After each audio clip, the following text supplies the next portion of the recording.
Hello' everyone, মই নিতুমণি। আজি হৈছে মঙ্গলবাৰ আৰু মঙ্গলবাৰৰ দিনটো সদায় আমাৰ ব্যস্ততাৰে ভৰা দিন। আজি এয়া ভাত বনাই মেলি পথাৰত লৈ আহিছোঁ মই কাৰণ আমাৰ আজি পথাৰত ধান কটা মানুহ লাগি আছে আৰু এয়া মায়ে তেওঁলোকক উলিয়াই দিলে ভাত।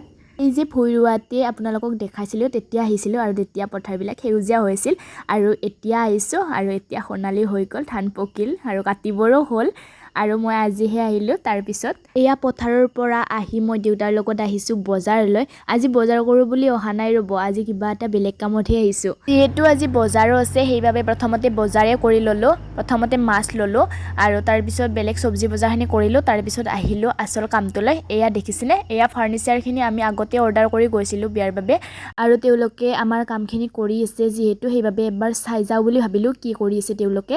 আৰু এইপিনে আহি মাছ ভাজিলোঁ, মাছৰ আঞ্জা বনালে, দেউতাই সহায় কৰি দিলে, মায়ে সহায় কৰি দিলে, ভাত হ'ল আৰু তেওঁলোকে পথাৰলৈ দিব গ'ল মা দেউতাই। বাৰু ভিডিঅ'টো সামৰিছোঁ।